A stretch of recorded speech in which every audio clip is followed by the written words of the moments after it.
clean up in aisle 5. You're gonna need tear gas, pepper spray, and assault gear just to listen to this show.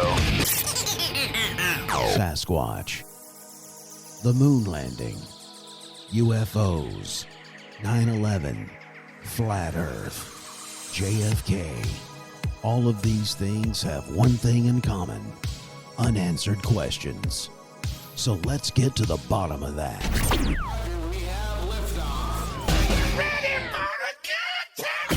Now here's something completely random. Animals in action, animals in action. Random. We using that in the intro? Thank you and good night. Dice Man Enterprises exclusively presents a talk show that will get to the bottom of things once and for all. And now here's your host for Let's Get to the Bottom of That, a bunch of weirdos on a mic.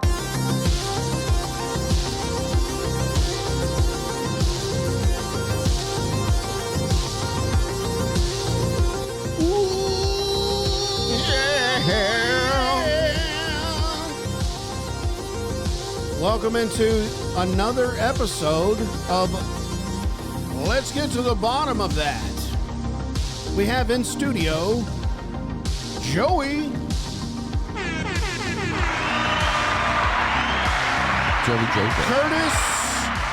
Curtis has made it back. What is up, my boys? Duff. Of course, let me go back to Curtis. Curtis is sporting the new hat every episode. Do we have anything we should probably talk about? You know, each hat and what it represents. Yeah, who is Duff? Duff is the beer that they drink in The Simpsons. Okay. So Okay, that makes I sense. just recently got back from Orlando. Well, not when this drops. It'll been a month or so. Yeah. But got back from Orlando and I bought a bunch of hats. And if you want to send me a hat, Yeah. go to shoot that out. send it to Please. P.O. Box 68, Peculiar, Missouri 64078. I will wear your hat on the show and I will drop your name. So also include your name. Please, by the love of God, somebody send this man a hat. Please. I'm Yeah. not going to stop talking about it. I want somebody from Wisconsin to send a cheese head. I would love that. A cheese hat. I'm from Wisconsin, so Are you? born. Oh, okay. I Raised didn't in know that. KC. You should already have a cheese hat. What are you talking about? That explains a lot. Problem is, in Minnesota. Last week's question of the week was what city was thought to be fictional until we got some information from Homer's book. And in fact, it was Troy. yes. Troy. So if you answered that, feel good about yourself because you know stuff that other people don't know. I know tons of stuff. This week's question of the week, you can scroll down just below this episode if you're on Spotify and just vote. We just got a poll out there. It's real simple. What or why would a conspiracist be relieved to learn that his friend has high blood pressure? So you got a friend and you find out he has a high blood pressure. You as a conspiracy theorist are relieved because of this information. A, it blocks Illuminati mind control Okay. if you have high blood pressure. B, it lowers carbon emissions. Okay. The cow C, farts. aliens only abduct healthy people. Okay. And D, it means they are not a blood-sucking reptilian. I'm going to go reptilian. Okay, I like that one. I'm going to go with the Illuminati. I'm going to have to say reptilian. Okay, 2 reptilians and Illuminati. We'll find out next week what the answer is. But you, the listener, go ahead and go vote for that. Question of the week. Hey, guess what we're talking about today? What? We're talking about the Manhattan Project. No way. And I'm going to tell you, just we're releasing some stuff in January. When this show's dropping, it is in the middle of January. So welcome to a new year, 2025. 225. We just released. What did we just release? Titanic. Now I was going to say all this is connected, but Titanic's maybe it is. I don't know. Well, but the Titanic Manhattan happened- Project, we're about to drop Montauk Project, and we're about to drop the Philadelphia Experiment. All those are connected, and I feel like they're connected with Operation Paperclip. I believe all these experiments we're about to talk about were used by, German scientists. They just unleashed them. Hey, go down to this lab and see what you can do. Yeah, I mean, I bet you're right, honestly. Except There for is the a lot of ties timeline. to it. No, it's not. Well, we'll get into it. Well, how you guys Anyway. doing? Is there any current events we need to go over? I don't think so. The Titanic. It was. Did they raise it up? Well, they made a movie about it. We're hoping that by the time this drops, that they've Somebody raised went the down there. Titanic. I think James Cameron lives on it Really? Yeah, with yeah. Rose. I don't know if it's true, but I saw a video one time of this guy. He's like, "Oh, we pulled this. This is a genuine off the Titanic ship. There's wine in here," and it was like a supposedly in the video, it's like a bottle of wine. He's like, "We're selling it for $2,000," and he opens the wine up and he pours it, and then he takes a drink and he just spits it all over the wall. He's like, "I think it's over. It's past its due date." Oh no! I didn't I think don't it could know. have. I think it was fake. I'm pretty sure it was fake. Well, but probably vomit. it got me a little, you know what I'm saying? Well, as I mentioned in the last episode, our monthly subscription model is going away. So if you've given us financial support monthly, just know that that's not going to come out of your credit card next month. It stops. What are we doing instead? We're probably going to do a subscription model. Just open that up and and then I'll give people links. Or potentially Patreon. Were we talking about that? We'll Or figure that both. out. Or both. Well, we could Double do whammy. both. Just Just reach the people. Yeah, however people want to give financially to the show. Yeah, that's what we're doing. So Very cool. today we're talking about the Manhattan Project, which I assume is in Manhattan. Yeah. Yeah, Manhattan. Is that New York? Yeah, there's a place in New York. I thought it was under Chicago. Manhattan. Wait a minute. There's a Manhattan, Kansas. There is a Manhattan, Kansas. All those K-staters are making atom bombs. Yeah, that's what I'm saying. By the way, we're being dumb. We know it's not in New York. To our listeners, they're going to be like, it's not. It's in New Jersey. That's why the drones are there. By the way, It's part of the Manhattan Project.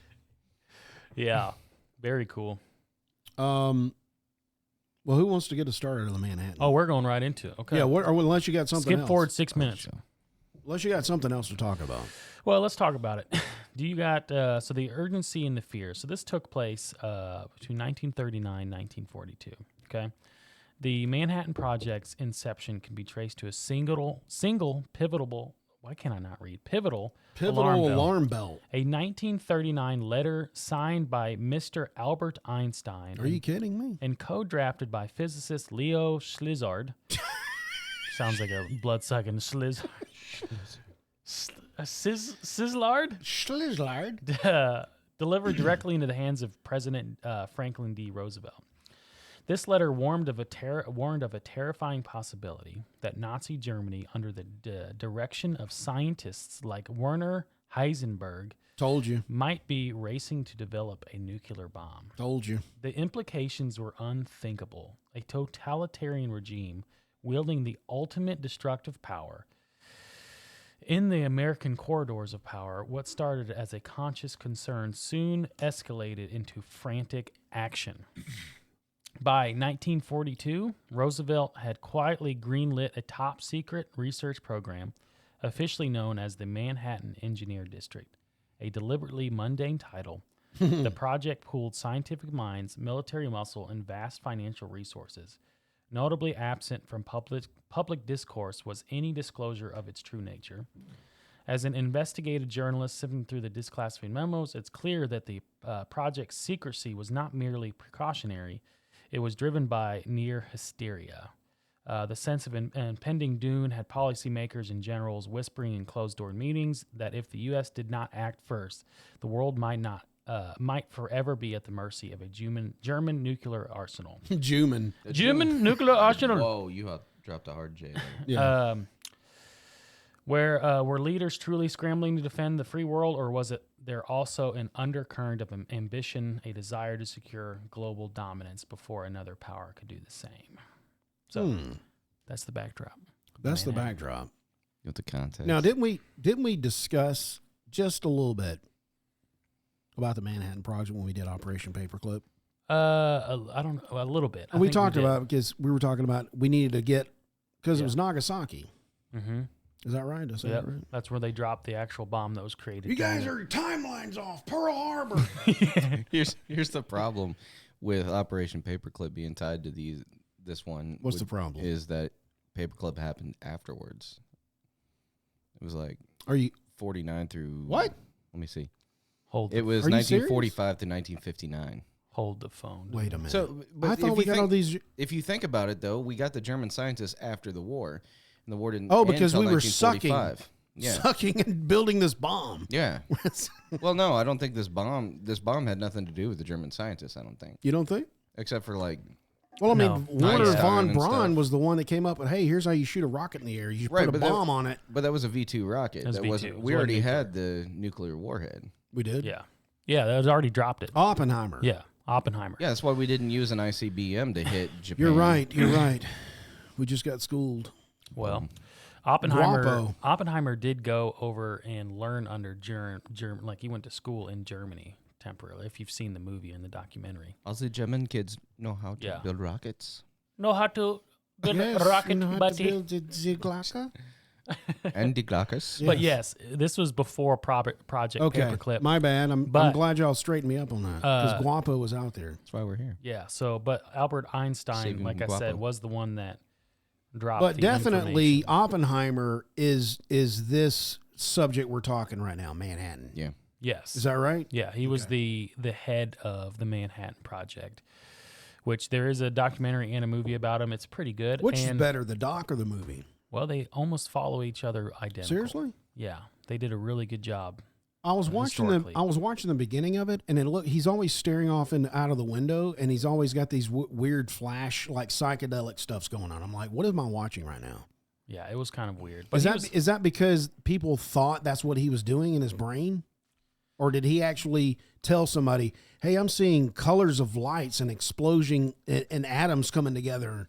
And I'm he was just You know, a over lot of creativity. sensitized human that come up with all these ideas about how to do stuff. A lot of creativity comes from psychedelic experiments. Well, too. sure. You know, they were talking about, I think it was like MIT or something like that, was talking about allowing certain substances to be used to expand. To get the creativity Yeah. going.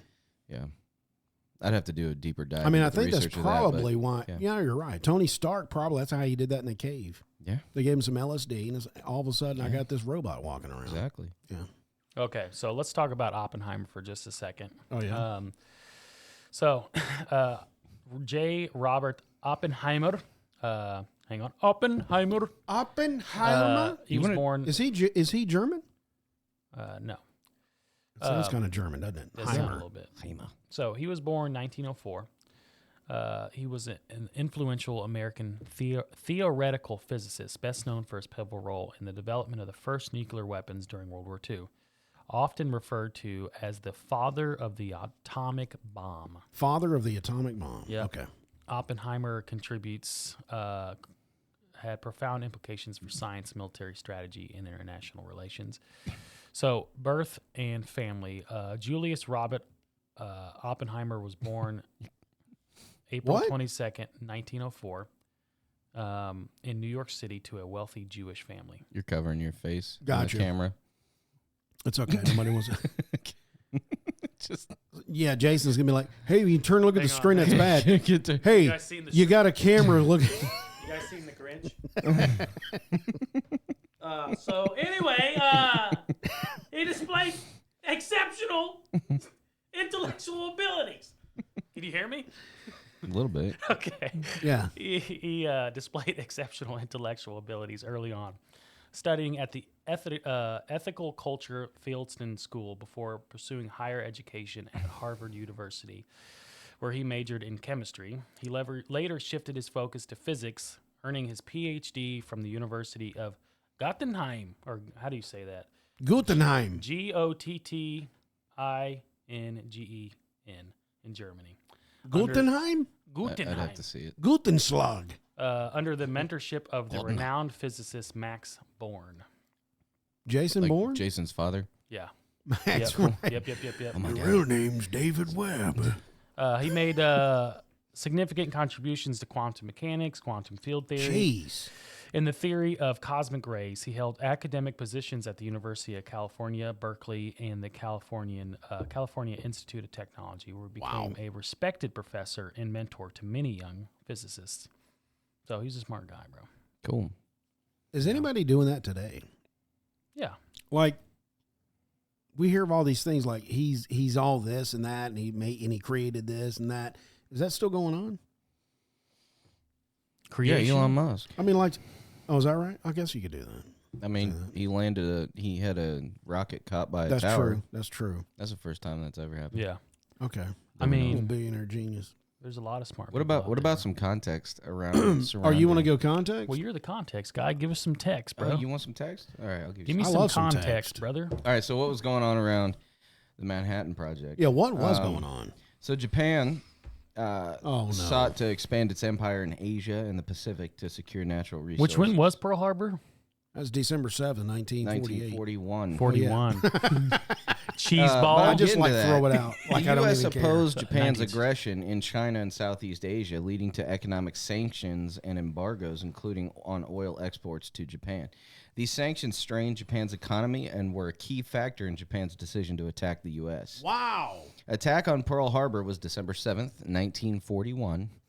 That's my birthday, by You better the way. get that right. It's my birthday, by the way. Is it? Japan launched a surprise attack born on the in U.S. 41. naval base. Oh, December 7th, 68. I'm like, brother. Wait a minute. I got to stop you right there because I think we got into this during Operation Paperclip. And let's just rehash it. Okay. Because I always assumed that Japan was on the side of Germany. Because at the same time, Germany was trying to take over the world. Yeah.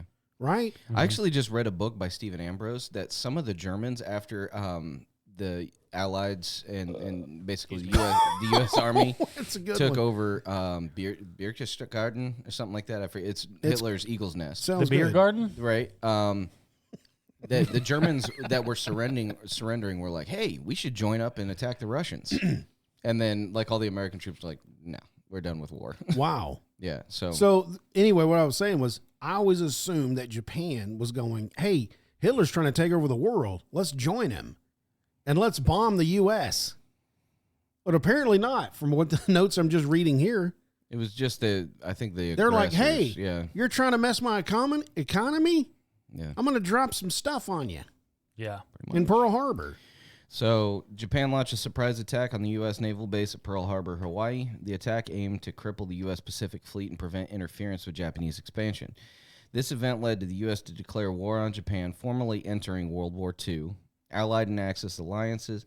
Japan was part of the Axis powers allied with Germany and Italy. The U.S. war was part of the Allied powers, which included the U.K., Soviet Union, and China. So what you're talking I'm learning about so with, much now. right? So basically, the Axis powers were like, "Hey, we're doing this stuff over here. We won't take you on because that would have been a huge front to fight." And in fact, the United States, they were questioning whether the United States could fight on two separate fronts because of the issues with the draft and things like that. Like they refused to take fathers of families and stuff like that. Right. So anyway, Well, that's very interesting because I always thought that WW2 was Hitler. There's a world war, bro. I thought it was all about Hitler. well on the European front it was. Well, right here you said we declared war on Japan. Yeah, we were staying out of the war. So We're like, that's a European all thing. this We don't all need to this deal with stuff it. about trying to put Hitler in his place, we did that as a after effect. Yeah. Like, okay, we knocked the Japs out. Let's go ahead and take care of Yeah, they said Hitler. they woke the sleeping giant. You know, Wow. there was Okay, like so I'm steel learning so drives, much all on the sorts of show. Stuff. Yeah, the and obviously we also came off the heels of World War One. where it was again I think it was Prussian. Was at that the Hitler time. too?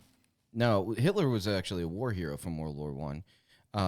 But did he try to take over the world in the first one and the second? No, I can't remember the guy's name. Wilhelm. I think it was he was the leader of the And that's with Prussian a, army. That's with a W, right? Yeah, Wilhelm. Yeah. So, all right. So Wait, no. I'm letting that sink in. That's really interesting. Of course, it's good to know your history. Yeah. And that's what we're doing. The here. context. Right. It's Just context. the brass tacks. I'm glad you're here, Curtis. Well, here's the because- deal. Your Wait a dates are minute. all wrong. All the books you read are wrong. Listen, those authors were obviously on drugs. Yes. No, I'm just kidding. It was because of aliens. So I've got a little bit more context on the Pacific. Sorry, Theater. I just keep interrupting because it's amazing. Give us all the context, bro. So because- the U.S. and Japan fought extensively in the Pacific, including major battles like Midway, Iwo Jima, and Okinawa. The U.S. pursued an island hopping strategy to recapture territories occupied by Japan. Nice. And they do a really good job in the show The Pacific of showing like the different. You're kidding. Yeah, it's a great show. Is that on Netflix? I think it's HBO. I need to watch that. Max. Okay. And then you can also get it from Apple The TV. Pacific. Yeah, The Pacific. Okay, I'm watching And there's a that. book actually by Stephen Ambrose's brother. I think it's his brother. Called The Pacific, and it was what the movie was made or the show was made out of. Okay. Anyway, so the U.S. pursued the island hopping strategy, and then the U.S. dropped the atomic bombs on Hiroshima on August 6th. Is it Hiroshima or Hiroshima? I'm not Japanese. Hiroshima. There you go. I've And heard it both Nagasaki. ways. Okay, in 1945, August 6th and August 9th. so was this before respectively. or after The Last Samurai was shot? The Last Samurai? The movie. Oh, wait a The minute. movie or the timeline of the movie? Wait, we had Gatling guns then, right? Okay. Yeah. Okay. Yeah, this that is was- part. that That was like part of the Civil island War hopping. time. Yeah, that was. Yeah, These guys are island coming hopping. at us with some scary armor. We're going to shoot them down. It's Yeah. kind of crazy. He's still alive after that movie. Why? Because that took place in what, like 19 something? 18. I think it was like 1870 something. Anyway, I can't believe he's still alive. How is he adrenochrome? Adrenochrome. Yeah, that's it. He's eating the jeez. placenta, man. All right, That's what go. it is. I'm sorry. There's Curtis. your We're- context. it's good, man. It's good. So the U.S. dropped the bombs August 6th and August 9th. These bombings, coupled with the Soviet Union's declaration of war on Japan, led to Japan's surrender on August 15th, 1945. Okay. Japan formally surrendered on September 2nd, 1945, ending World War II. After the war, Japan was occupied by the U.S. under General Douglas MacArthur's supervision, and the U.S. helped rebuild Japan's economy and political system, fostering a strong post-war wasn't that alliance. nice? Yeah. Well, I didn't see you had How about that? Wasn't that nice? They're like, let's mess it up, but we'll Hey, fix you know it. what? We just destroyed all your buildings. Hey, actually, if you go to Japan right now, I mean, their tech is Top of the line, huh? I mean, it's top of the line. Have you seen their cities? They just got like looks like futuristics. Yeah. I think if you just put enough lights on something that looks futuristic. That's true. That's but they true. got that train. They LEDs. got that mag train kicking. Do they? Yes. That thing's pretty sweet. Maglev. Yeah. You know- and we don't have anything like that. They We're were like so talking about behind. building a tube from like St. Louis to Denver. It was like one of those, remember the banks where you A vacuum put your tube. Yeah, the vacuum tube? yeah. They were talking about it going. You get from St. Louis to Denver in like 90 minutes. That would be incredible. I even looked it Nobody- up, and why it don't- was a real thing. That Why they were doesn't people planning. do that? I You don't know what we I need to. I saw this years ago, and this is totally off topic, but tell me if it is or not. This guy came up with an invention to build roads that never needed repaving again. It was made out of this indestructible stuff, and it had LED lights in it. Yeah. You never had to paint the lines. They And I built was- a mile of it in California, Yes, why are they not doing this? and it had like heated like stuff to where it yes, could it melt could ice and heat. stuff. Yes, you know what I'm talking Yeah. about. Why are we still using asphalt? What are we doing? What are we doing? Hey, we What- need somebody from MoDOT or KDOT to come in here. I bet you it all has to do with money. Joey's lost right now. You know what we're talking about? It's big asphalt. Maybe Big asphalt. so. Without if that happened, the asphalt industry, maybe they just pivot and start making doing- shingles. making that or something. Yeah. But everybody's like, "Oh, you put them out of business because they won't make asphalt anymore." Yeah. Well, who cares? Tell them to make concrete. That's what I'm saying. We'll do a Make better something job on different. making roads that don't break down. Yeah, you Yeah, have when to. it's cold. Like, dude, come on, brother. Like, why is this pothole here? Anyway, go ahead, Curtis. Sorry, Oh, that's well. Douglas MacArthur. Yeah, that's what I had for the context surrounding the Manhattan Project. There's I You have want some to more. jump back to Joey? Or you got some more context? Well, I've got some interesting things that we could talk about later. when I Okay, feel I am amazed that I'm just kind of amazed right now with the history because I had all my facts messed up. yeah. Mm-hmm. You watched the wrong documentary. I had all my facts messed up. I always thought it was Hitler and that was the main focus. I always thought we got in the war because of Hitler. Let's stop him. He's taking over the world. No, we were just We're fooling around. Yeah. And hanging then out. and Guapo now is he's gonna come after me now because I'm being dumb Yeah. and stupid. Well, we always talk about Hitler and we talk about like the atrocities, like the concentration camps and stuff. Yeah, the gas but chamber. even like those were all rumors until they saw him. Like what? Easy Company. I just read the book Band of Brothers. Also another great movie or show that came from that book. But Easy Company, they actually saw one of the work camps. It wasn't even a death camp. It was just a work camp. And these people were starving, and the impact it had on the soldiers at the time, like they thought it was all just war propaganda, like because the American soldiers hated the army, the United States Army. You're they were kidding like, me. yeah, it was mismanaged. There was a lot of problems with like supply chains. Like as soon as they landed, on Utah Beach or whatever, the supply chain would be pilfered. And then by the time the soldiers got the stuff in the front, they had all the crappiest equipment. They had the crappiest food, worst cigarettes, no beer. No, my shoes are wearing out. Yeah. No socks. And especially at the Battle of the Bulge, like in Bastogne and stuff like that, they had they were like freezing. They were starving. They didn't have winter clothing. They were in sub-zero temperatures and stuff like that. And so a lot of the American soldiers after World War II, they weren't like some guys made a career of the army, but a lot of them were like, screw this is dumb. I'm out of here. Yeah. And then they saw the actual camp. There was a then they saw lot. the camps. It's funny you say the supply chain issues because it's like so Curtis and I are both plumbers, right? So like I've ran into this a good numerous trade. times. It's like if you go to a house built during this time of 1940, there's a high chance of the house having what's called Orangeburg sewer piping out in the yard, which was literally made of like a paper mache sewer pipe. Paper mache because sewer they pipe, were yeah. using all the cast iron to make weapons. Like the U.S. was like, all the iron and so steel. they They had ran huge out. steel drives. Yeah, you were taking in your wheels on your vehicles and bumpers and all sorts of stuff Yeah. for steel drives for the war effort. Oh, and so we- in today you've ran into this. Yeah.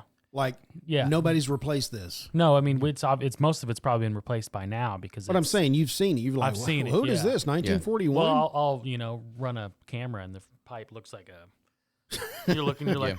You're like. It's an oval shape Oh, because boy. the ground is settled. Yeah, How is anything getting through this? No, it wasn't. Right. it wasn't. That's why I'm here.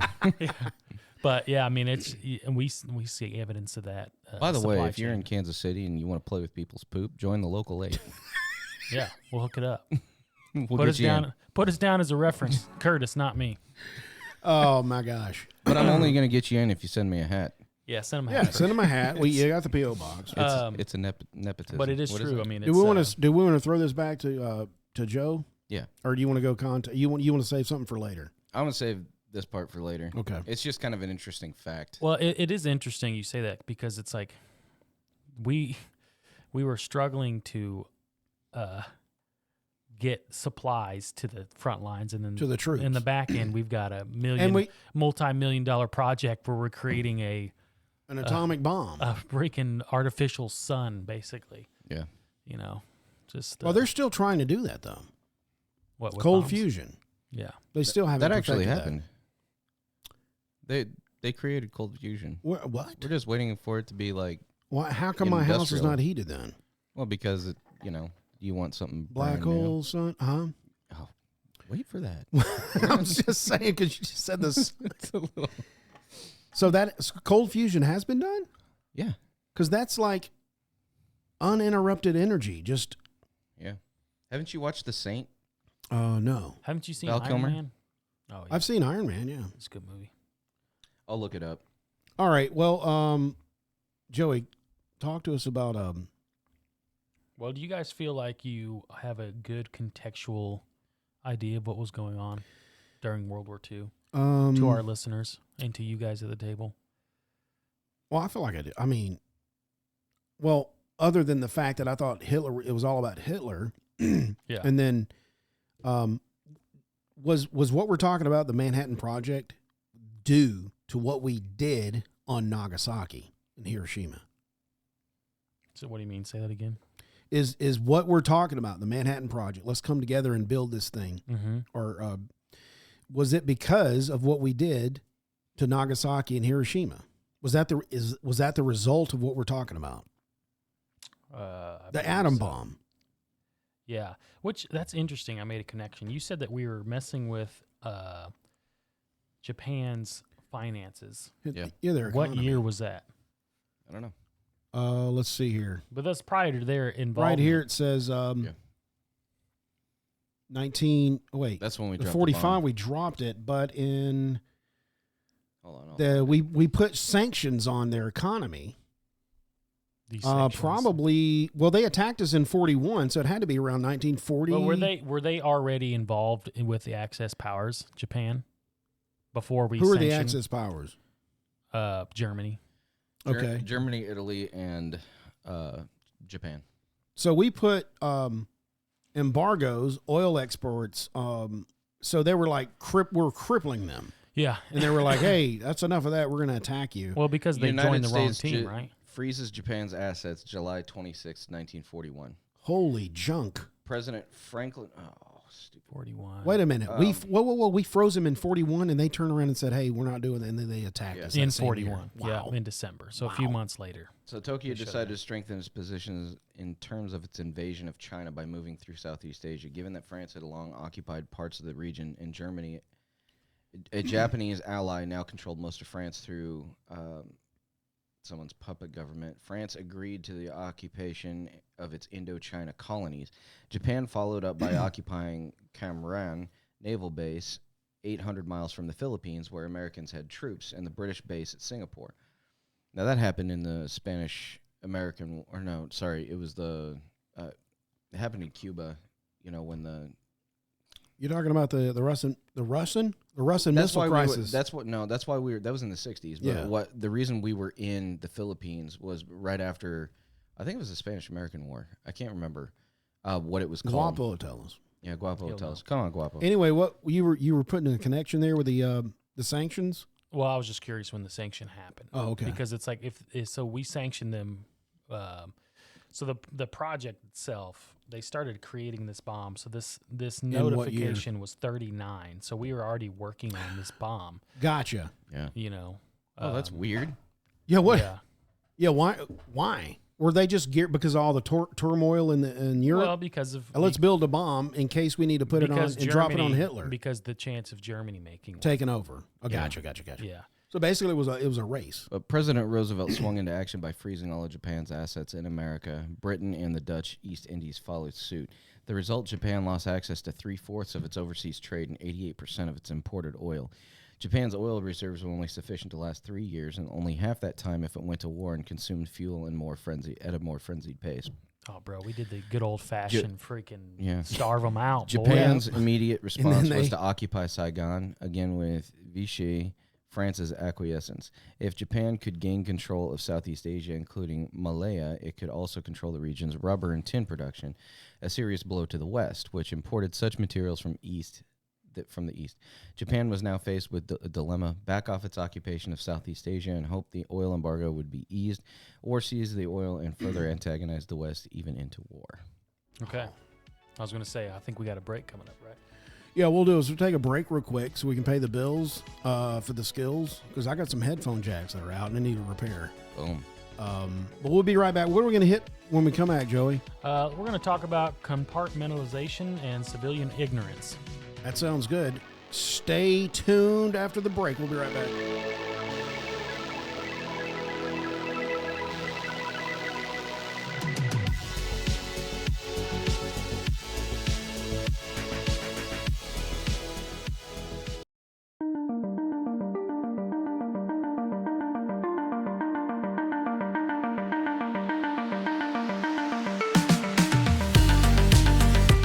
Welcome back to the program or the show or the podcast, whatever you want to call it. We just took a break.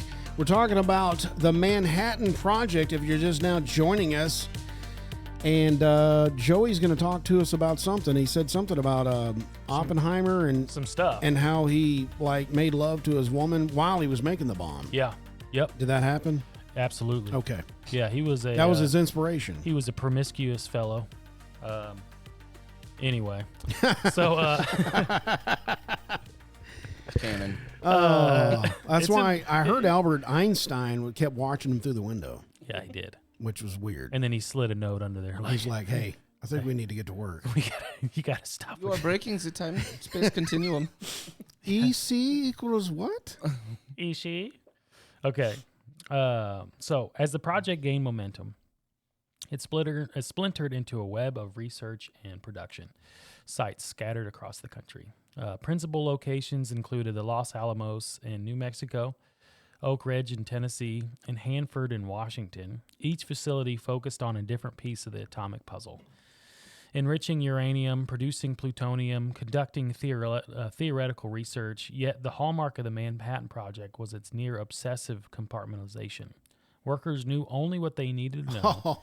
Engineers in Oak Ridge might have no clue about the final goal of their labors. Nobody knew what the heck we were doing. Chemists in Hanford might guess they were producing some critical material, but not what it would be used for. At times, employees were told cover stories. We're working on a high explosive for the war effort, or we're refining a metal for a top secret piece of equipment. What's this uranium for? Yeah, well, they didn't know what it was for at the time. Nowadays, you hear Is this uranium. stuff dangerous? Yeah. Is this explosive? Their strategic served multiple purposes. On one hand, if spies infiltrated any one site, they would glean only fragments of the grand design. On the other, it also ensured that the moral and ethical concerns were contained. So people weren't like, oh, we're going to kill a bunch of people. After all, how could workers be troubled by the notion of developing a world-ending weapon if they didn't know they were going to do so in the first place? Such tactics beg the question, did the project's architects fear not only foreign infiltration but also domestic dissent? Preserving ignorance, it seems, it would be an effective way to maintain momentum and squash any internal conscience. So let's keep it secret so people don't get bad feelings about murdering 50 million people. That's kind of smart, though. It is. Keep everything compartmentalized. Like, this guy doesn't know what this group is doing, but the hierarchy probably goes, okay, all this stuff is going to come together at the end. Yeah. And he knew exactly. And that was in New Mexico. Like MacArthur. Yeah. So New Mexico is where it happened. So the key figures at the project's heart stood, we talked about him, J. Robert Oppenheimer. He was a theoretical physicist known for his brilliant mind and complicated personal politics. Tasked with shepherding a diverse group of scientists, scientific geniuses at Los Alamos, which was in New Mexico, Oppenheimer walked a political and ethical tightrope. Internal letters and personal diaries, some only recently made available to researchers, suggest that he harbored deep reservations about what they were building. Yet the momentum of history and the gravity of the war effort pressed him forward. Meanwhile, General Leslie Groves, the no-nonsense Army engineer who had overseen the construction of the Pentagon, brought unwavering discipline and oversight. Groves demanded results, imposed near-impossible deadlines, and tolerated no leaks. He pulled the project's financial and logistical strings, ensuring that bureaucratic red tape never slowed the nuclear race. So Groves was the guy behind it. Mr. Groves. Where did the idea come from of the atomic bomb? Was it just something Oppenheimer thought up? No, it was okay. They talked about this in the movie. It was because of a recent discovery of. Let me pull it up. Give me 1 second. That's a good question because. Like, did they just stumble on it? I know. Here's Here's what's weird to me is elements. Yeah. Elements are weird to me. They are weird because it's like you got this thing that you really can't see. Mm-hmm. Well, you could see uranium, like carbon. But you got all these elements that do different things when you put them together, like bad stuff. Mm-hmm. It's very strange to me. Okay. Yeah. Here we go. So it came like from. I take zinc as a supplement, but that's an element. But you can't enrich what that. the heck am I doing? Are you going to blow up? The idea for the atomic bomb emerged from a confluence of scientific discoveries. So it was multiple of them. Theoretical advancements in geopolitical factors in the early 20th century. So the atomic structure and radioactivity. In the early 20th century, scientists like J.J. Thomson and Ernest Rutherford and Niels Bohr They made discoveries about the structure of the atom, including the existence of protons, neutrons, and electrons. See what I'm saying? A radioactivity. Henry Besquerel's discovery of radioactivity in 1896 and subsequent research by Marie and Pierre Curie laid the groundwork for understanding nuclear reactions. That was a movie, too, about Marie Curie. Pierre Curie. Pierre? Yeah. Pierre? Who was the chick that died from her... Oh, you know what? You're right. Marie and Pierre. So it was a husband and wife. Oh, good one. So got context. So they died from her discovery. Yeah, because they didn't know that it was deadly or something, and so Like she was radiation? just handling the radioactive material. Oh, shoot. Yeah. I didn't know that. Yeah. So this was the big one. Was the discovery of nuclear fission. So 1938. So this is 1 year before. Fission. Okay. Before he dropped it. Before Albert Einstein was like, "Hey, you can make a bomb." And out fission of this. is breaking the molecules apart. Fusion. What's is the what difference sun- in fusion and fusion fission? fuses the molecules together. Fission breaks them apart. Okay. Yeah. And we shouldn't do that, right? It's deadly. Okay. It could create a bomb, according to this. So 1938 is a German guy, Otto Hahn and Fritz Strassmann. Discovered nuclear fission by bombarding uranium with neutrons, resulting in the splitting of the uranium nucleus into lighter elements. The interpretation by Liz Meitner and Otto Frisch. Liz Meitner and Otto Frisch correctly interpreted Hahn and Strassmann experiments, explaining that the process is nuclear fission and predicting the enormous energy release associated with it. Enrico Fermi and Leo Szilard, the Italian physicists, explore the possibility of self-containing nuclear chain reaction where each fission event releases neutrons that include. So this is all what can I not think of the Fusion, fission, splitting the Bombs. atom. That's what you're talking about, right? These Eating are too these are much all zinc. just theories. Everyone's building theories of that a bomb could be made. The Like US was the I first. think if you do this, this will happen. Yes, Okay. and the But I'm not U.S. sure was if like it the will. first one to be like, let's freaking do Well, and it. the U.S. has always done Let's that. Like, try oh, it. cool, a big weapon? Yeah, let's Let's do it. try it. So did they actually test this before it Well, actually at Hiroshima? well, yes, they did. So I'm almost there. Give me a second. Okay, sorry. So physicist Leo Joe. Szilard concerned about the potential for Nazi Germany. So remember, Leo was one of the people that brought the attention to the U.S. So he was the Italian physicist. Szilard? Yep. Oh no, Leo. I'm sorry, Leo Szilard. So Enrico Fermi was the Italian physicist and Hungarian physicist Leo Szilard. So he was Hungarian. Okay. Which Albert Einstein is Hungarian as well, I believe. Oh, So I didn't they- know that. I thought So he was the- Austrian. I thought he was Maybe. American. Is he Austrian? Fact check me real quick. Yeah, pull it up, Jamie. Fact check me, bro.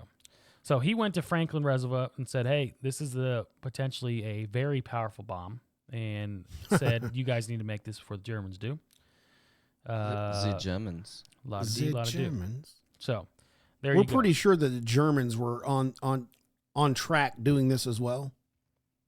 Well, this discovery of fission was like, since it can be done, we should do it first. I don't know if there was Okay. ever any Any scientists over there doing? They were just making Yeah. monkey people. So Albert Einstein was born in Ulm in the Kingdom of Württemberg. German Empire on March 14th, 1879. He Okay. later moved to Switzerland, where he acquired citizenship in 1901 and lived for many years. Oh, Switzerland. So the German Empire was actually like, you had Bavaria, you had Prussia, then you had Württemberg, and I can't remember the fourth one, but there were four kingdoms that made up the German Empire. Gotcha, and he was over there. Oh, see, I thought he was American. For some reason, I always get him and Mark Twain mixed up. Yeah, two very different Crazy people. hair. That's what That's I'm, why. yeah, I think that's why. The mustache. Well, you got You Tom mean- Sawyer. Samuel Right. Clemens. Yeah. Today's Tom dying mean. Oh, we should do that Mean, one. mean Spot. Neil Peart, good drummer, or do you think he come was on. faking it? One of the best. Fake? How do you fake that? Dude, I think it was all AI. Oh, see what I'm saying? That's when Okay. AI was created in the 70s. Yeah, bro. Neil Peart's AI, first AI. He was a computer. When did they test this? So the Trinity test. So after months and months of building this bomb, In the early hours before dawn, the dawn on July 16th, 1945, in the barren desert near Alamo Gordo, New Mexico, the world's first atomic explosion lit up the night sky like a second sun. Codenamed Trinity, the test was orchestrated under intense secrecy. Local ranchers were fed fabricated stories about ammunition dumps exploding. Could you imagine that? It was a freaking ammunition dump. You know, matter of fact, they didn't. They really didn't know until it went off what this thing was going to do. Yeah, that's true. That's true. They thought potentially it could create a chain reaction. Believable. Well, the ammunition dump thing would have been believable because some of the people. Well, when did this happen? That was in 45. 1945. So during some of the attacks on some of the Japanese controlled islands, I think there was this one very specific one where the ammunition dump went off. And the guys that were close to it were obviously like knocked down and stuff like that. But there's been a lot of studies done on the mental effects of the concussion like that happening on the human body. And so, you know, to say it was an ammunition dump explosion, you know, something that might be believable, especially if we were already at war. Yeah. Is it true that you could have gotten a refrigerator and hit and had the bomb go off? Yeah, I think Indiana Jones did it. That's what I'm saying. Could that have happened? That was after he discovered the Ark of the Covenant. Oh, that's why he had the special powers. Yeah, he could withstand the blast. That makes sense now. So they blamed it on ammunition dumps exploding in weather balloons. Every time. What? Gone already explained. They're doing that. What? Weather balloons even then? Yet the reality was more momentous than any cover story could convey. Scientific reports and personal testimonies from that morning describe a mixture of awe, triumph, and profound unease. The blast shockwaves shattered conventional notions of warfare and ushered humanity into a new epoch. Private notes Private notes reveal that some on-site observers felt a sense of dread immediately after witnessing the fireball. Not bad. The elation of a successful test coexisted with the realization that a line had been irrevocably crossed. Had the Manhattan Project secret team just granted the world a catastrophic gift? The answer is yes. Yes, we did. There were quiet doubts and moral panic taking hold of the sealed corridors of power. So, yeah, once that bomb went off, dude. Yeah, because look, that test was in July. Look when they hit Hiroshima and Nagasaki. Well, also, when was supposedly? I mean, this is another conspiracy. This is off the top of my head. I don't know if you guys are on board with this, but like a lot of people say that after the bomb went off, that's when like alien sightings started to ramp up too. Have you guys ever heard that? Really? That's what they say. You mean like little gray men? Little gray started men popping up? Well, or just UFOs. If you see a lot of stuff about like Göbekli Tepe, I can't ever remember. Göbekli. You know, there's also been a lot of like ancient stuff that has like chariots in the sky and those kinds of things. Like you know, so I think ancient aliens are people have been seeing weird stuff in the sky, but maybe in the United States, maybe it kicked off some weird interdimensional something or other. I don't know. Who knows, bro? What's the before you go forward? So this was an atom bomb, right? Yes. So what's the difference in that and the hydrogen bomb? The only thing I know off the atom bomb was first. They dropped the atom bomb. That was the Manhattan Project, was the creation of an atom bomb. Splitting the atom. And one of the scientists, I can't remember his name, but he ended up being like a spy in the documentary, in the movie. He was the inventor of the hydrogen bomb, which the hydrogen bomb is like 100 times more powerful than the atom. Wow. It's a thermonuclear device, but I don't think it has the fallout that the atom bomb has. Like it doesn't have the. You mean all the fallout. radiation levels that if you're in that vicinity, you're going to get sick? I saw something Neil deGrasse Tyson was talking about it. He's like the modern atomic weapons don't have the fallout, or the thermonuclear weapons don't have the fallout that the atom bomb did. So, oh, really? Yeah. I don't know if that's true, but but have we dropped the hydrogen, the H bomb? I think only in tests. We've never put it on a. We're the only country who's ever used it in war. Oh wow! So, but now you got everybody. So then we had the bombs dropped like a month later after the test. Mm-hmm. Okay. Yeah. So the inventor of the hydrogen bomb was Edward Teller. And he was a spy. And he was a Hungarian American physicist. Always with the Hungarians, dude. Telling you, bro. Telling you. But yeah, so it was like a month later. So less than a month later, on August 6th and August 9th, 1945, the U.S. dropped atomic bombs on Hiroshima and Nagasaki, hastening Japan's surrender and bringing World War II to a horrific conclusion. So we just shut it down, bro. Wow. But do you know why we did that? I know, 50,000 people a day, blah, blah, Why? blah. Well, because we put going to be embargoes. fighting a protracted war. The Japanese were meaning long amounts of time. We were losing like 50,000 people a day to this war, and dropping 2 bombs ended it immediately. Instead of, so 200,000 people died in those blasts, but that's like 4 days of fighting. Mm-hmm. And it was, every time we tried to take an island, So the island hopping. Yeah. So that happened right after 41. That the bombs justified due to the loss of life?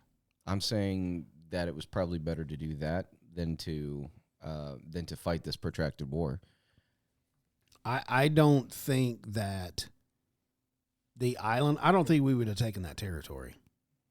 You don't think Well, so? in Japan I don't think was no non-combatants. It was what they were saying was they were going to put a katana or sword or something like that in every man, woman, and child. Like everybody was commanded to fight if it came to armed. Yeah. Yeah, so there was, it's kind of like, it reminds me a lot of, like the Middle East now, like where you don't know who the enemy is. It could be a kid running up to you with a bomb strapped to him. Just ideology war now. Yeah, it is. And then, but to exercise that much power, and then what we did afterwards to help them rebuild, like we became, Japan's an ally now, which is funny because during World War II, Russia was on the Allied forces, but then almost immediately after we have, the Russian missile, the Cuban Missile Crisis. That's not immediately after; it's a couple decades later. But then now Russia is our Cold War enemy, and I don't know why today, even now, we still have Russia as an enemy. Just leave us alone, kind of thing. Yeah. But, yeah. So. Yeah. Well, I don't know. It took. So they attacked us in 41. We started all the island hopping stuff. Mm-hmm. To try to, I guess, get back at them. Hey, or because if we didn't do that, they were probably going to advance further into our country. The rhetoric of the day is that probably what was that their goal? Well, let's take Hawaii, and then we're going to hit the mainland. Well, and then we probably need to do an episode on the concentration camps. This wasn't like what Germany did, but we need to research about because we took all Japanese American people and put them in camps because we didn't know who were spies and who weren't. That's true. I've had a lot of, America's just as bad and all this stuff, but like if you're living in that time and you can't determine who's a spy and who isn't, what do? You just take you take all the people that look like that and you put them over there. It's a very hard place to be in. But could we have done it better? Absolutely. But in wartime, it's like people are shooting at you. People are trying to take this over. We need to do what we need to do to save everybody, and then make reparations for that later. Now I don't know. That's a problem. Is like we're like, okay, it was done. Yeah, sorry, you look Japanese, But I have an interesting tidbit about somebody who survived both atomic bombings. Both of them. Both. So she got out of one and then went. Yeah, his name was Tsutomu Yamaguchi. Oh, good. He lived from 1916 to 2010. He officially recognized as a double Hibakushu. I can't say it. I'm not. Hibakushu. Or a survivor of both atomic bombings during World War II. Hiroshima bombing on August 6th. Yamaguchi was in Hiroshima on a business trip for Mitsubishi Heavy Industries when the atomic bomb was dropped. He was about 3 kilometers or 1.9 miles from ground zero. What the heck? And suffered serious burns, temporary blindness, and ruptured eardrums. And then despite his injuries, Yamaguchi returned to his hometown of Nagasaki on August 7th, 1945. He reported for work on August 9th and was recounting to the Hiroshima bombing to his supervisor when the second bomb was dropped. Once again, he was about 3 kilometers from ground zero, but survived. In 2009, the Japanese government officially recognized Yamaguchi as a survivor of both bombings. Yamaguchi lived to the age of 93. He became an advocate for nuclear disarmament, using his unique experience to speak out against nuclear weapons.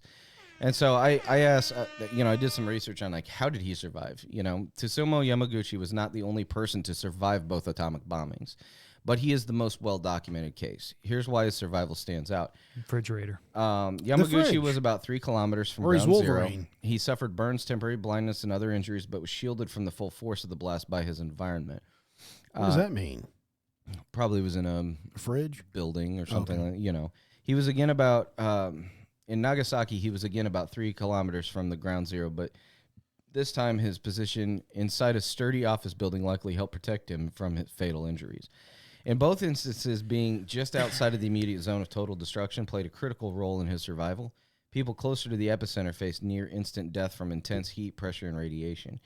Despite severe injuries from the first bombing, Yamaguchi managed to continue functioning and evacuate Hiroshima. Traveling back to Nagasaki, his body's resilience allowed him to endure the physical trauma and radiation effects long enough to receive treatment.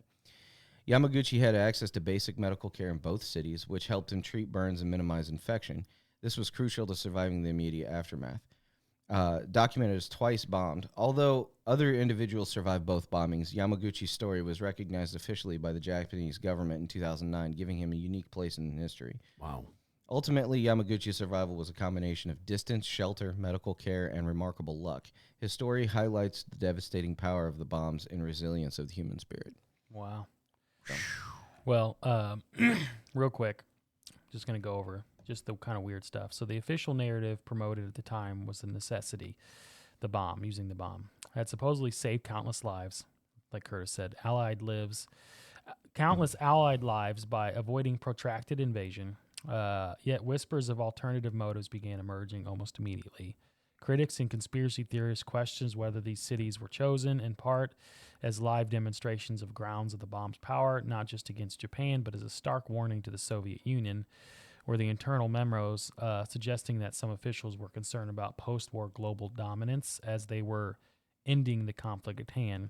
A careful examination of particularly declassified diplomatic cables and State Department correspondence reveals a certain awareness among U.S. leaders that the bomb would reshape the global order. Did Harry S. Truman advisors view the atomic strikes as the final stroke of necessity, or were these strikes also a salvo in a nascent Cold War that had not been declared? I'll just keep going through this. I dare you. So in the war's aftermath, the Manhattan Project was rebranded under the Atomic Energy Commission, and the United States emerged as the undisputed nuclear leader, but victory brought no straightforward moral clarity. Archival records, once sealed and now painstakingly analyzed, show that as early as the late 1945, American diplomats and policymakers were already strategizing how to leverage the new nuclear monopoly. Some of these records indicate a tug-of-war between voices urging international oversight of atomic weapons and those pushing for the U.S. to capitalize on its nuclear head start. What remains uncertain and tantalizing for conspiracy-minded observers are the redacted sections in certain key documents. Researchers have discovered references to alternative strategies and contingency plans that never fully materialized or perhaps took shape beyond the public's knowledge. Did the most powerful men of the era quietly forge clandestine agreements to commit secret treaties or suppress scientific findings about radiation and fallout? The public was encouraged to focus on the miraculous end of the war, but did hidden agendas guide the hands of decision makers more than idealistic goal of safeguarding peace? So, today, historians, political analysts, and investigative journalists continue to probe the still shadowy corners of the Manhattan Project's legacy. As files were slowly declassified, each new sliver of evidence either clarifies or complicates the official story. For instance, was the secret truly the best strategy to ensure the project's success, or did it serve as a shield against accountability, both moral and legal? Did certain policymakers deliberately stoke an arms race by showcasing the bomb's power, jump-starting the nuclear standoff that would define the coming decades? Decades after the final blast in Japan, we remain haunted by unanswered questions and lingering doubts. The Manhattan Project was undeniably a technological triumph, Few achievements match the atomic bomb's swift leap from theoretical possibility to operational reality. But this triumph carried a profound cost. It sparked a new age defined by nuclear tension, the fear of mutual annihilation, and the global cat-and-mouse game of espionage and suspicion. Yes. A thorough investigation suggests that the Manhattan Project was never about building a bomb to end World War II. It was also about shaping the world order that followed. Today, as researchers sift through musty archives and historians debate the ethical fine points, we're left to wonder what other secrets lie buried, locked in vaults, or scorched from the record, and whether we will ever fully understand the decisions, maneuvers, and motives that gave birth to the nuclear era. Wow. And I close with that. I'm closing with this. I think that was like It was well put. I just finished that book about Easy Company, and they had taken Berchtesgaden. I can't say it. The That's beer good. garden? Just say Yeah, it like that. the Eagle's Nest. And they were actually slated to jump into, I don't know if it was like Tokyo, but they were like the 101st Airborne, and they were actually slated. They had spent like 2 months in the Eagle's Nest, like just drinking and partying basically, because all the German troops, there were like 25,000 German troops at one point that they had all surrendered. And Yeah. so you had the German army was made up of like Nazis, and then the German army that had existed previously were just like the troops, and they were actually marching fully armed, trying to surrender to the Allies, because the war was essentially over. And so once they had taken the Eagle's Nest, they partied. They had basically a huge downtime, but then they were like, all right, they started up PT and training and stuff like that, because they were about to go over to the Pacific and help finish that war over there. And With they- the Our Allies? troops. Our with, troops. with the Allies. Our troops were about to go over there and basically end the war in the Pacific, but they started training for it, and then the bombs dropped, and then it was like over. Yeah. And everybody was like, oh, it was like this huge sigh of relief. So imagine being an American That was my soldier. next question. What?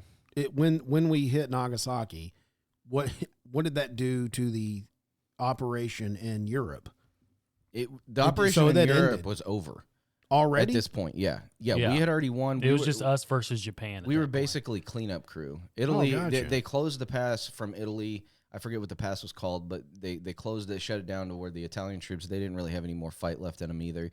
And then, and I think the Italian troops are mainly focused in like North Africa and stuff like that. I haven't read that part of the history yet of what Mussolini and how they acted together. But yeah, so the troops were like, okay, I guess we're getting ready to go fight in the Pacific now. And then all of a sudden, boom, it's over. And so the relief on all these guys were like, oh my God, you know. So it was clearly on two fronts because we were doing this island hopping thing. Yeah. At Plus, the same, we at were the in same Europe. time in Europe. Yeah. Okay, gotcha.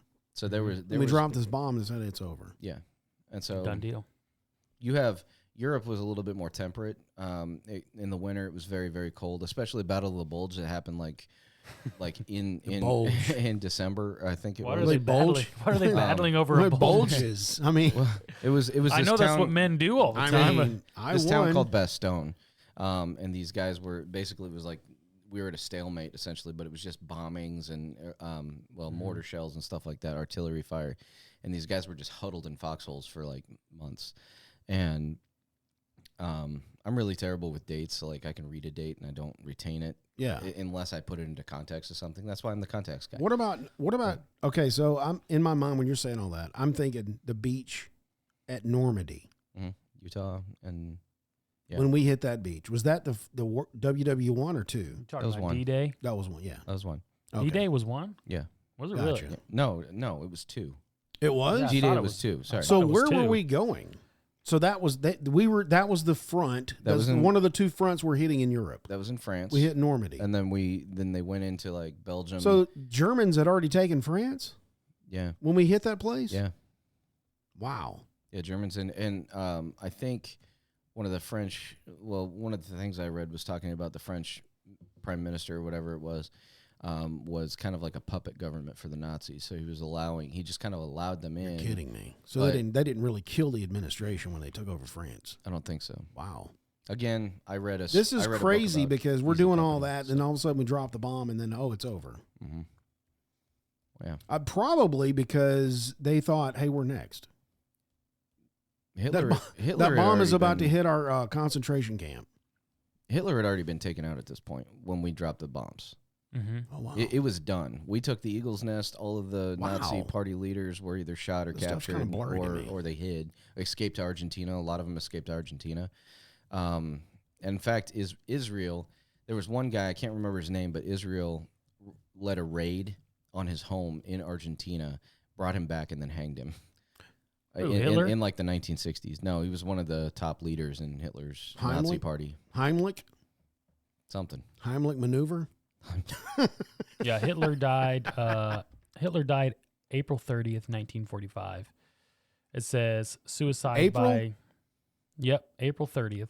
Let me put that in. Suicide by gunshot and ingestion of cyanide. So he shot himself and took cyanide. It says his Allied closed in on Berlin from all sides. Hitler retracted his underground bunker. The Führer bunker.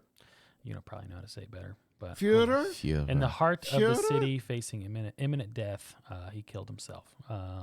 No, he There's a didn't. conspiracy around Yeah, he that didn't too, do that that. he escaped to Argentina. South America, or not South America, Antarctica. I already, Yeah, it he flew says- down there in the It declassified. says following Hitler's death, Admiral Karl Donitz, Donuts.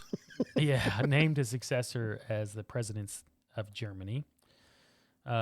Just days after Hitler's death, Germany officially surrendered to the Allied forces on May 7th, 1945. So that was in May. That was in May, and then we Okay, dropped wait. the You bombs. said April. And then He killed the himself. dropping- July, we did the test in July. Yeah. Yeah. And then Maybe he did have some spies. Hiroshima happened August 6th, 1945. So the Right. American Allied troops were sitting there just partying, and like what became dangerous was like the alcohol, and then these guys were basically just taking what they wanted from the people, and they would be driving around. They got into Those VWs. Yeah, they were driving around those. They were driving around Hitler's like personal Mercedes and stuff like that, and they were. It became dangerous because like basically discipline broke down, Oh no! and then And nobody knew what to do. Yeah, pretty much. Another interesting fact. Hey, so the war's over. August 6th, 1945, the bomb name was Little Boy. Little Boy. What about Fat Man? Hang on, bro. Okay. We're getting there. Aircraft was the Enola Gay. Gay. It was a B-29 bomber piloted by Colonel Paul Tibbets. The Tibbets. impact of the bomb exploded approximately 600 meters above the city, causing massive destruction Oh, and an estimated 70,000 to 80,000 I didn't immediate realize deaths. that. Yeah, I didn't know that either. I thought it was an I impact. thought he hit the ground. No, That's but when it No, explodes. Blew out- it blew up. doesn't actually do that much damage when it hits the ground. If it You're kidding. if it explodes in the air, there's like a certain area that it will. How come you see all these tests though? You see the nuke cloud, the mushroom cloud that hits the ground, right? Well, It yeah, doesn't? the explosion will hit the ground, but it also like the air is it's going to be easier to go through the air than it is to go through the ground. So Gotcha. it Yeah, it's explodes more and fallout. spreads out. Yeah. Yeah. Radiation. Radiation exposure led to long-term health issues and increased cancer rates. Nagasaki, that was August 9th, so a few days later. 1945, the bomb name was the Fat Man. You got the little boy and the Fat Man. So B-29 bomber Major Charles Sweeney. The bomb detonated over Nagasaki, resulting in approximately 40,000 to 75,000 immediate deaths. I wonder why we did both of them. So I mean, wasn't one enough? Wouldn't one send a message? Hey, I don't know. It was All 4 right, days so- later Why and they two? quit fighting, I guess. yeah, so Adolf Hitler's death was April 30th. The bombing of Hiroshima was August 6th. The bombing of Nagasaki was August 9th. Japan's surrender announcement was August 15th. And formal surrender ceremony was September 2nd, 1945. and the German troops had already surrendered before even that. Mm-hmm. That's crazy. There you go. Done deal. And then Oppenheimer lost his mind after that. And then he couldn't see anything. Yep. Well, that's the Manhattan Project. Here's our karaoke. Hopefully Guapo likes our timeline a little bit. Eyes indisposed in disguise that no one knows. Hides a face, lies a snake, and the sun in my disgrace. Morning heat, summer stench, neath the black, the sky looks dead. Call my name through the cream, and I'll hear you scream again. Black hole sun, won't you come and wash away the rain? Black hole sun, won't you come? Won't you come?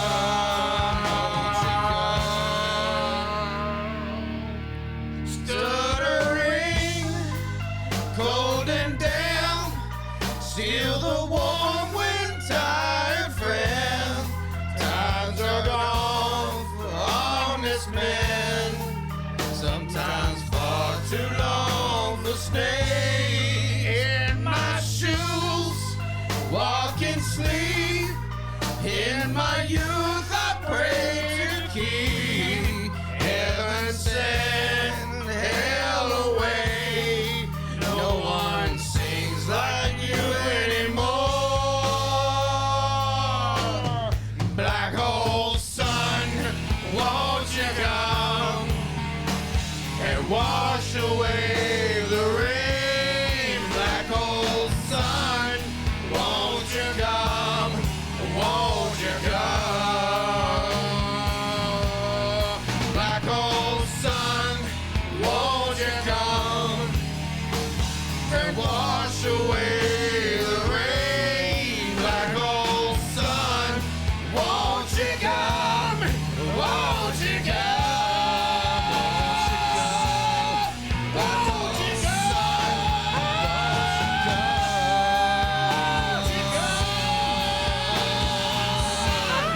won't you come? Black hole sun, won't you come?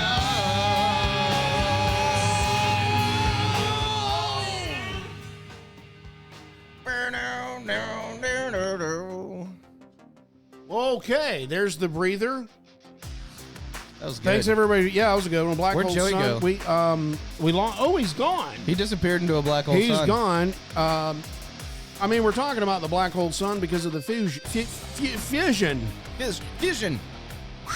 Fusion. Well, that's our show for today, folks. I'm glad you stuck around and hung in there with us. The Manhattan Project really isn't like conspiracy kind of in our vein, but it's still something weird to talk about It's weird. because of all the atoms and that's the other thing I was going to mention. You really can't. Can you hold an electron and a proton in your hand? I am right now. Wow. I'm You made are of the them. black hole sun. Guys, make sure you visit our website, bottomofthat.com. Check out our blog and all Send our me a show hat. notes. Yeah, send a hat. Go ahead and shout that out. The P.O. Box 68, Peculiar, Missouri, 64078. That's right. And don't forget the question of the week. This week is, why would you want your friend to have high blood pressure? Because it's going to mean something. That's the poll question. Go vote for that. Also, you can check out our platforms, social media. We got TikTok, Facebook, Instagram, X. We're on all those if you want to follow us. Also, if you look at the description of this podcast, we do have a Discord server that you can join and chat with the fellas at any given time that you want to chat with us. Jump on the server and ask us a question or tell us whatever. You know what I'm saying? If you're listening on YouTube, Rumble, and BitChute, and you like this episode, share, subscribe, comment. This is going to let the algorithm serve this type of content up to other people that like this content. And please, if you're on Spotify, turn on notifications so you never miss when we publish an episode. Also, click the follow button and give us a 5-star rating. You know what? If you didn't like this episode, I thank you for hanging around this long. I appreciate that. Hey, tune in next week. You might hear Curtis say, Never get involved in a land war in Asia. oh, never.